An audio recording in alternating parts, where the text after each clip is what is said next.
right, 24 minutes before 10 o'clock. Thank you for tuning in. The next guest that we have lined up has written a book that is definitely going to make you talk and wonder and speculate. Dr. Amy Knight is on the phone. She's an expert on Russia. She's an expert on the KGB. She's an historian. She's a journalist. She's a contributor to the big ones, the New York Times, Washington Post, the Globe, Mail, MSNBC, CBS. You get the picture. She's been on so many different news sources and TV networks. Her book is called Orders to Kill. It came out on the 19th, I believe, according to the Amazon listing. Russia and terrorism is the topic. It is about Putin's perhaps indisputable, I'll use that word, role in ordering the deaths of people who just weren't favorable in his eyes or whatever, and possibly maybe even his role in the Boston Marathon bombing. So let's find out about this from Dr. Amy Knight. You have written an amazing book, Doctor, and I'm not through with it yet. Good morning, Doctor. How are you? Great, thank you. Oh my gosh, this is scary stuff. Well, yeah. So how do you protect yourself? I mean, does he? Are you now in his crosshairs? Well, I mean, I think Mr. Putin has bigger fish to fry than me. Yeah. I would not go over there to Russia, though. I think that I might be putting myself in a little bit of danger. The last time I was there in 2008, I got really, really bad food poisoning, and I've always wondered what caused it. So I'm not going there for a while. Wow. Oh, my gosh. And poisoning is not out of his repertoire of ways to kill people, according to the book. Mm-mm. No, not at all. So how did you first start to stumble in it? First of all, anytime there's a leader who has no way of exiting except for dying, that's always a red flag for me. It seems like, at least in our country, we have a rule. You know, hey, you can only be in there 8 years at the most, and then you're done, right? Exactly. Absolutely. Yeah. Yeah, and you know what? You've pointed out something really important, because people think, well, there are elections in Russia, and, you know, so that should solve everything. But as you probably know, the elections in Russia aren't really democratic because the Russian people aren't ever presented with alternative candidates. Yeah. Yeah, that's a problem. That's kind of a funny problem, yeah. Yeah, so that means, and you know, Mr. Putin arranged it so that he could go back and serve 2 more presidential terms after he put Medvedev in there as a kind of a puppet.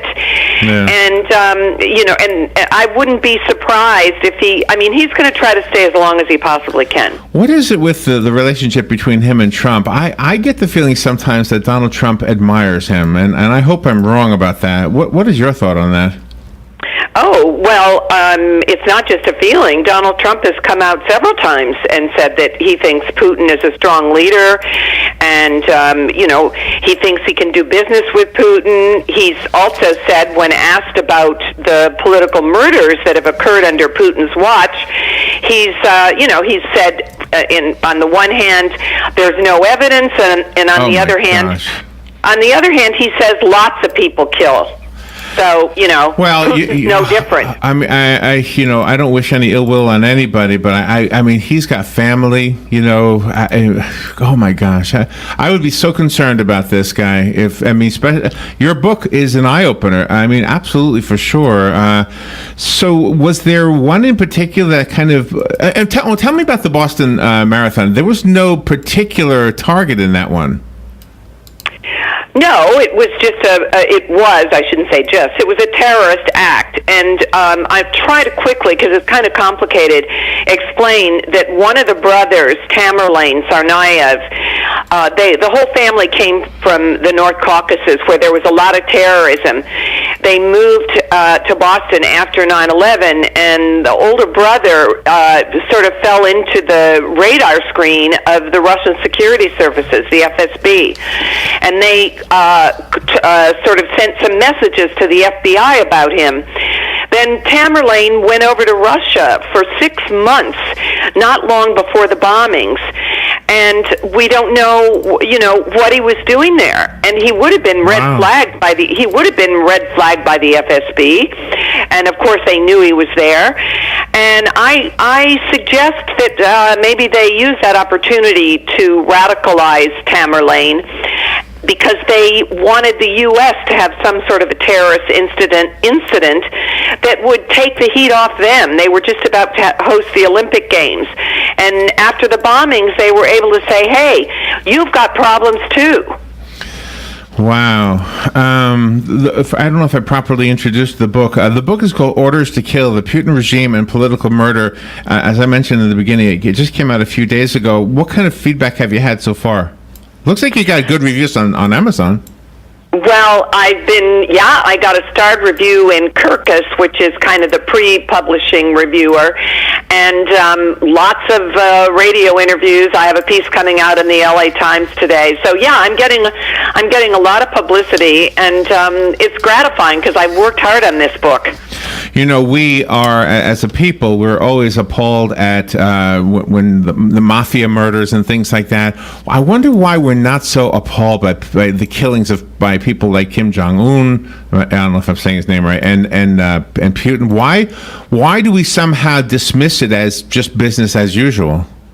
Well, I think one of the main problems for Western governments is that they know that they have to interact with Mr. Putin and his allies in the Kremlin on a global stage. They can't ignore Russia. Russia has nuclear weapons. They're involved in Syria. So, we need to negotiate with the Russians. And I think Western governments have sort of turned a blind eye to these murders because they don't know what to do about it. So, for example, in London, the Litvinenko murder, he was poisoned in 2006, and it took the British government 8 years before they started really having a formal hearing into the murder. And that, I think, was because of the awkward diplomatic consequences with Russia. How far back does your study of the KGB go? You've been doing this for a long time. I wrote my first book about the KGB while the Soviet Union was still there, and that came out in the mid-'80s, and I've just followed the security services, and I've written about the Stalin period and his security services. It's always been a topic of interest for me since I was actually arrested as a student in Russia in 1987. Yeah, I'm sure that would help catapult an interest in it, yeah. But money is always first and foremost. It's always prevalent. You have to have the money to do whatever it is that those particular leaders feel need to be done. Well, that you mean money? You mean corruption money that they use for their own benefit? Exactly. Yes, exactly. Well, as you know, a lot of Russia right now is a very authoritarian regime and government. And there is basically no control over the men who run the government in terms of corruption. So they do a lot of stealing from the resources that belong to the Russian state. And you should see the difference between their lavish lifestyles and those of the ordinary Russians. So I'm going to go out on a limb here. Maybe you'll just laugh because out of my ignorance, and that's okay. I often wonder, though, if North Korea isn't a puppet of Russia. I can't pretend to be an expert on North Korea. I think Russia, of course, is following closely what's happening in North Korea, but they also, I don't think anybody is able to pull the strings of North Korea's leader. I think the Russians are, obviously as concerned as everybody else about the possibility of a nuclear explosion. Yeah. Just this morning, he's threatening to test a hydrogen bomb over the Pacific. Holy cow! Yeah, then that's very scary, and I'm sure the Kremlin is watching all this very carefully. What is the relationship with Israel? I mean, isn't that like one of their arch enemies? You know what? I think that Russia really tries to get along with all these countries in the Middle East, but as you know, Russia actively has courted Syria and al-Assad, and Assad is an enemy of Israel. So I think when it comes down to it, Russia's involvement in the Middle East has usually favored the non-Israeli governments. That's what it looks like, yeah.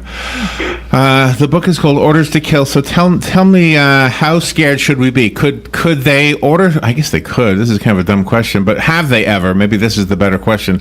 Ordered an assassination here on our soil?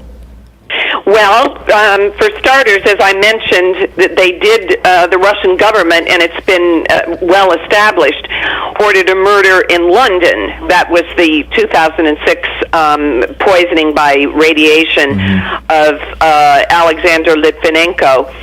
And yes, it is possible that there was at least one murder, and that was in the United States. And that was a Russian media magnate called Mikhail Lesin.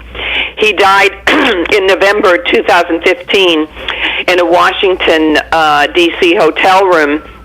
And at first, they said that his death was a result of a fall that he'd taken while he was drunk. He was an alcoholic. But now they've kept the investigation rather quiet, and there have been reports from the FBI, anonymous sources, that Lesin had a falling out with Putin, and that he was murdered because of that. But right now, that case is still open. But Putin seems to be totally revered by other countries that seem not, but by the people of other countries that seem not to be under his control. Because when he appeared at the Olympics, I mean, he got cheers from everybody. Well, Mr. Putin is very good at projecting his image, and he has a wonderful PR,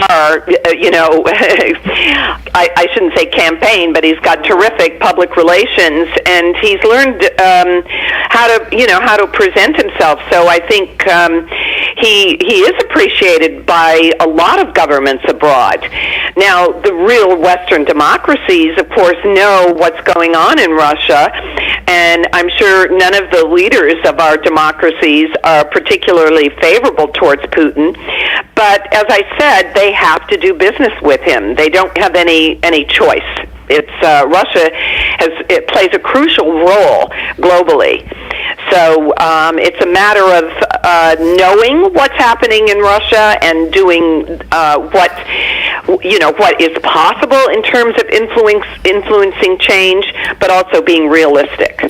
The murders that you talk about in the book, in what way did the person who was murdered threaten Putin, or was it revenge? What were the actual?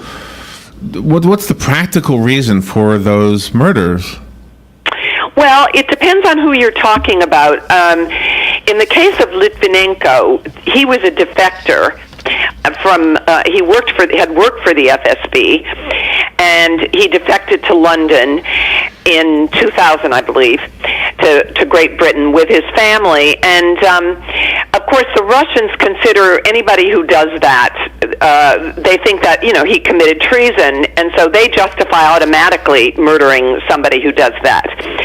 But any case, Litvinenko got asylum in London, and he continued to write, and this stuff was put all over the internet and published, and a couple of films were done, just hugely critical things of President Putin. So I think in that case, Putin had a personal grudge against Litvinenko. In some of the other cases, like the journalists who've been killed, Anna Politkovskaya comes to mind, it was basically that she was writing very critical stuff in the Russian media. She was living in the country that she was critical. And so, you can do a lot of things to arouse the ire of Mr. Putin. How did he rise up to become so powerful? Was he embraced with the other regime prior to him, or did he form his own coup and sort of take over? No, that's a very good question.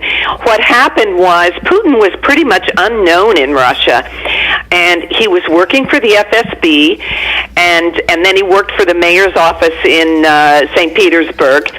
He came to the Kremlin, started working in the Kremlin administration, and he was kind of handpicked by the Yeltsin group and catapulted into the position of prime minister. The reason being that the Yeltsin group, they knew Yeltsin had to resign. He was, drunk and old and making a mess of things. But there was a lot of corruption in the Yeltsin family and among his allies. They needed somebody to take over as president who wouldn't try to go after them after Yeltsin resigned. So they picked Mr. Putin, and they had a massive public relations campaign, and they got him elected president in 2000. Wow. The book, again, is called Orders to Kill. It's written by our guest, Amy Knight, The Putin Regime and Political Murder. I hope that our elected officials, our congressmen, senators, and president are not, I don't know, the book makes you realize we should not trust this guy. That's what, you always have this feeling, don't trust this guy. Not the Russian people. It's kind of like the way we are with our government. We're not the government, and the people. And I think this is what happens when, like, Paul McCartney or Billy Joel, they go play in Russia, and all of a sudden you go, oh, they're just like us, Well, they are just like us, but their leader is a murderer, and I think you've established it pretty well. Well, I'm glad that you make that distinction, because the Russian people, I'm very fond of lots of Russians, and they are a wonderful people, and they're very creative, and they've contributed so much to our world culture. So, yeah, it's just too bad, and it's unfortunate right now that their leadership is so undemocratic and stifles the freedoms that they rightly should have. Since you did have your bout of food poisoning, are you nervous about the release of this book, that you might be retaliated against by Putin or his people? No, not really, because with the exception of the case that I just mentioned, the Russians, they've got bigger fish to fry than me, and it's highly unlikely that they would do something to me if, here in the United States. I don't think that would happen. But as I mentioned, I won't go to Russia for a while. Right. I think I'll wait until until Mr. Putin steps down to do that. Which is actually too bad, because it's a really interesting country to visit. Has Putin ever been directly asked, like in an interview, if he's ever been directly responsible for anybody's death? I'm not sure about that. He has certainly been asked about the people who have died, and he's always said, or his spokesman have said, oh, we're conducting an investigation, and we are going to get to the bottom of this. And actually, I mentioned this American journalist, Paul Klebnikov, who was murdered in 2004 in Moscow. He was there for the year as an editor of Forbes magazine. And the Klebnikov family has tried very, very hard to get to the bottom of who actually ordered his killing. And they personally, talked to Putin about this. There have always been promises, but now, gosh, all these years later, they've never really found the person who ordered the crime.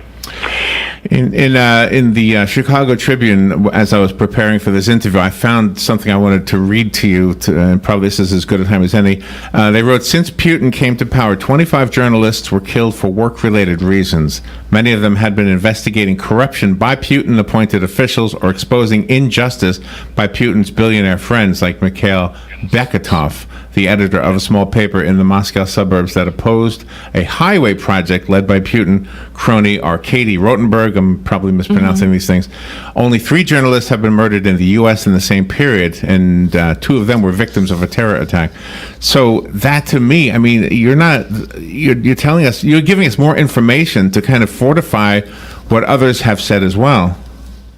Well, yes, that is true. And, I should point out that some of the murders, I mean, particularly in the 90s, Russia really was like the Wild West. People were getting shot down on the street because there were all these wars between the oligarchs and the mafia-style groups. So, you can't attribute every murder directly to the Kremlin. Because, so in addition to the political murders that I think actually were indirectly or directly ordered by the Kremlin, other people have been killed, other journalists, for example, by local bosses who have a vendetta against them. And I guess my main point would be is that there is kind of an atmosphere of lawlessness still in Russia. And that is what is so dangerous. And that's why we should be very, very careful about who we trust, I think. Dr. Amy Knight, what an honor to have you on our show. I have a copy of Dr. Knight's book. It's called Orders to Kill. If you want the copy that was sent to us, you are welcome to call me. I'll give it to one person because I only have one book. The rest of us have to go buy it. I found it on Amazon. And Amy, Dr. Knight, do you have a website you can direct us to? amyknight.org. And that's with a K, Knight with a K. Yeah. So go get the book, and oh my gosh, if you've ever wondered about this guy, this kind of cements it for me. I don't know. We see so many things in the news. You never know what to believe, but I think you've done a lot of the work for us, so that it's not hard to believe. Good morning. You're on the air. You've got the book. Who's this? This is Jim. Jim, it'll be waiting for you. All right, thank you very much. Thank you.